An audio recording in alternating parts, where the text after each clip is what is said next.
following operator training video on the Hobart H600 and L800 mixers is a supplement to the instruction manual that came with your Hobart mixer.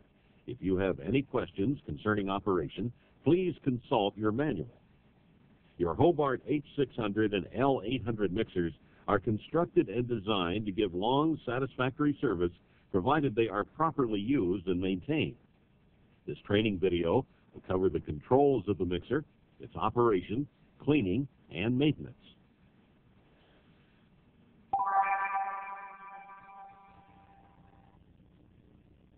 Warning: moving beater in bowl.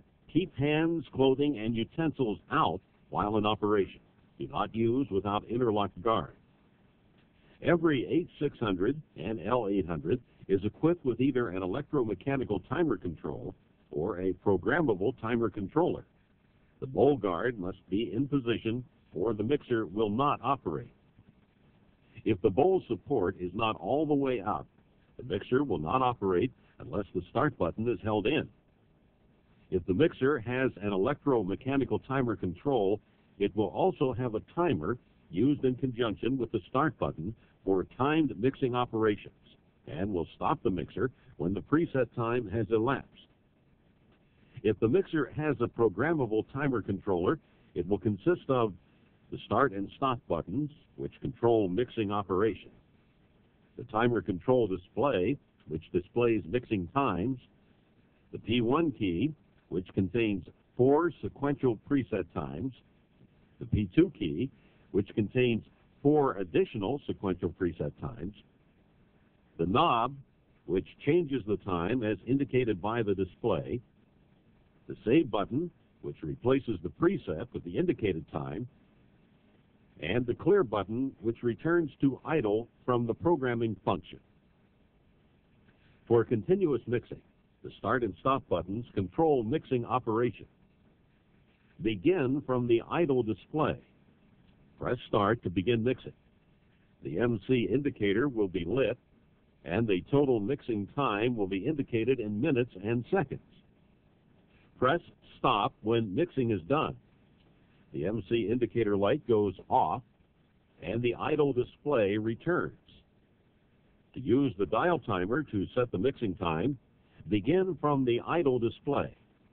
Turn the knob to set the mixing time. The MC indicator will be lit. Start and stop buttons control mixing operations. Press start to begin mixing. The timer will count down from the set time to 0. If stop is pressed, both mixing and timer countdown will be interrupted. After pressing stop, press start to resume both mixing and timer countdown, or press clear to return to the idle display. When the timer reaches 0, the mixer stops and the MC indicator light goes off. A beep tone sounds for 2 seconds and the idle display returns. Each preset key has 4 time settings. The indicator above the number 1, 2, 3, 4, and the P1 or P2 indicator light identify which preset time is being displayed. A chart in the instructions manual shows the default settings.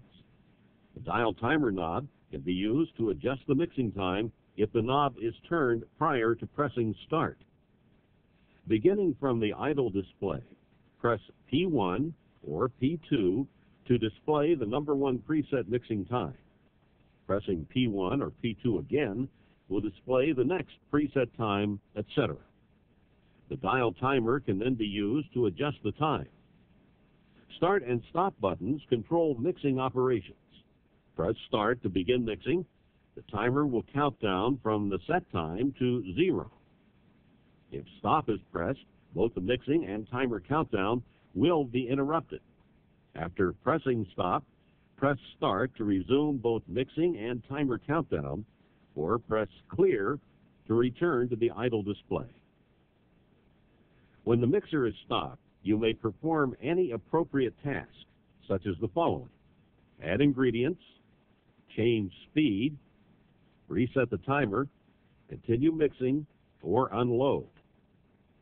When the timer reaches 0, the mixer stops A beep tone sounds for 2 seconds, and the next preset mixing time displays. When the last preset time reaches 0, the P1 or P2 indicator goes off, and the idle display returns. The timer reverts to the factory program preset times after any power interruption. To revise the preset mixing times contained in P1 or P2, begin from the idle display, press P1 or P2 to display the number 1 preset mixing time. Pressing P1 or P2 again will display the next preset time, and so on. Turn the knob to change the time for the indicated preset. Press Save to retain the revised time and move to the next preset time. Repeat for each preset time. Pressing Clear will retain the save times and return to the idle display. The timer reverts to the factory program preset times after any power interruption. The gear shift lever is used to change speeds. Always stop the mixer before changing speeds. To change speeds, push the stop button, move the gear shift lever to the desired speed, and restart the mixer by pushing the start button. Note, if you do not stop the mixer to change speeds, it will automatically shut off and you will have to restart it after changing speeds. The standard bowl lift uses a hand wheel to raise and lower the bowl. Turn the hand wheel clockwise to raise the bowl or counterclockwise to lower it. Mixers equipped with a hand wheel bowl lift must be turned off to lower the bowl. Caution, before lowering the bowl onto a bowl truck, always unlock both bowl clamps. If your mixer is equipped with the power bowl lift, to raise the bowl and bowl support, move the switch lever clockwise to the raised position. To lower the bowl and bowl support, move the switch lever counterclockwise to the lower position. An overload slip clutch will ratchet at the top and bottom stop positions to signal the end of the travel and protect the operating mechanism. In case of power failure, the bowl may be raised or lowered manually. Remove the apron, which is secured by 4 thumb screws, and use a 1-inch open-end wrench to turn the lift screw in the desired direction.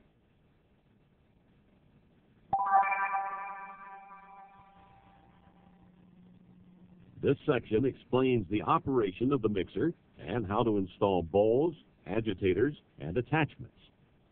A separate use and applications handbook is provided with the mixer and contains information on mixing procedures and outlines specific uses of agitators, attachments, and accessories. New mixer bowls and agitators, beaters, whips, and dough arms should be thoroughly washed with hot water and a mild soap solution, rinsed with either a mild soda or vinegar solution, and thoroughly rinsed with clear water before being used. This cleaning procedure should also be followed for bowls and agitators before whipping egg whites or whole eggs. The bowl must be installed before the agitator. To install the bowl, fully lower the bowl support. Position the bowl so the alignment bracket on the back of the bowl is under the retainer on the bowl support, and the alignment pins on the front of the bowl support fit in the holes in the bowl. Lock the bowl in place by rotating the bowl clamps over the ears of the bowl. If a bowl adapter is required, install it on the bowl support as you would the bowl, and then install the bowl on the adapter. For optimum performance and recipe consistency, use only genuine Hobart accessories with Hobart mixers.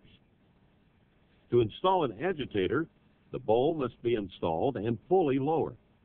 Place the agitator in the bowl, push it up on the agitator shaft, and turn it clockwise to seat the shaft pin in the slot of the agitator shaft. To raise the bowl while the agitator is mixing the product, when required by recipe or when using the bowl scraper attachment, load ingredients, close the wire cage assembly, select low speed. To begin the mixing, press and hold the start button, then raise the bowl. The wire cage assembly can be rotated out of the way to add ingredients or to access the bowl and agitator. Note how the grooves on the nylon retainer shoes allow the wire cage to ride around the circular ridge of the planetary drip cup. To open the wire cage assembly, rotate it to your left. To close the wire cage assembly, rotate it to your right until it stops in the front center position. Note, the wire cage assembly must be returned to the front center position for the mixer to operate. Lower the bowl, remove the accessory and bowl. While holding the wire cage securely with both hands, rotate it to your left until the front center retainer shoe reaches the gap in the circular ridge on the planetary drip cup. Lower the front of the wire cage and move the wire cage assembly slightly to the rear so the rear retainer shoes clear the ridge of the drip cup. The wire cage assembly can now be removed. Wash the wire cage assembly in a sink. Rinse with clear water and dry with a clean cloth. The stainless steel splash guard can be wiped off and or washed with a cloth or sponge using warm soapy water. Rinse with clear water and dry with a clean cloth. To reinstall the wire cage assembly, position the ring of the wire cage assembly so the front center retainer shoe is lined up with the gap in the circular ridge on the planetary drip cup. Position the groove so the rear retainer shoes straddle the circular ridge on the planetary drip cup. Lift the front of the wire cage assembly so the front center retainer shoe passes up through the gap in the circular ridge on the planetary drip cup. Rotate the wire cage assembly to your right until all three retainer shoes straddle the ridge on the drip cup in the three opposed locations. Rotate the wire cage out of the way to install or remove the agitator and bowl or to add ingredients. Return the wire cage to its front center position to operate the mixer. The attachment hub should not be used while mixing. To install an attachment, loosen the attachment hub thumb screw and remove the plug. Insert the attachment into the attachment hub, making certain that the square shank of the attachment is in the square driver of the mixer. Secure the attachment by tightening the thumb screw. Move the gear shift lever to the desired speed. With the bowl support all the way up and the wire cage in the front center position, start the mixer to operate the attachment. The meat and food chopper attachment should be operated in second or third speed. If material in the cylinder stalls the mixer, push the stop button at once. Do not attempt to restart the mixer in a lower speed. Remove the adjusting ring, knife, plate, and worm, and clear any obstruction. This attachment must not be used to chop breadcrumbs. Mixer speeds are used as follows. Speed 1 or low is for heavy mixtures such as pizza dough, heavy batters, and potatoes. Speed 2 or medium low is used for mixing cake batters, mashed potatoes, and developing bread dough. Speed 3 or medium high is for incorporating air into light batches as well as finishing whipped items. Speed 4 or high is used for maximum and accelerated air incorporation into light batches. A mixer bowl scraper attachment, when ordered, is provided with a separate instruction manual covering its installation, operation, use, and care.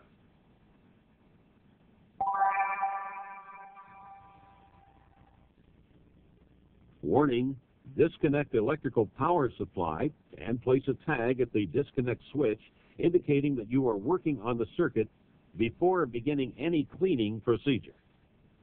A flat scraper and brush are furnished to aid in cleaning bowls and agitators. The mixer should be thoroughly cleaned daily.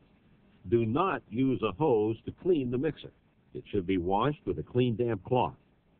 The base allows ample room for cleaning under the mixer.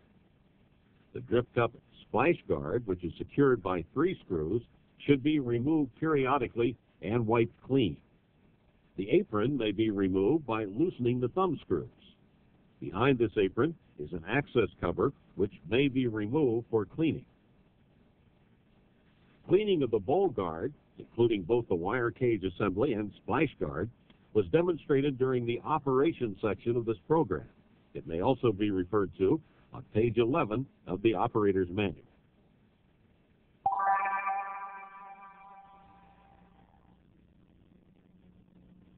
Warning: disconnect the electrical power supply and place a tag at the disconnect switch indicating that you are working on the circuit before beginning any maintenance procedure. The planetary oil should be checked periodically. To check, disconnect the electrical power supply and remove the drip cup splash guard, which is secured by 3 screws. Remove the fill plug. Oil should be even with the bottom of the fill plug hole.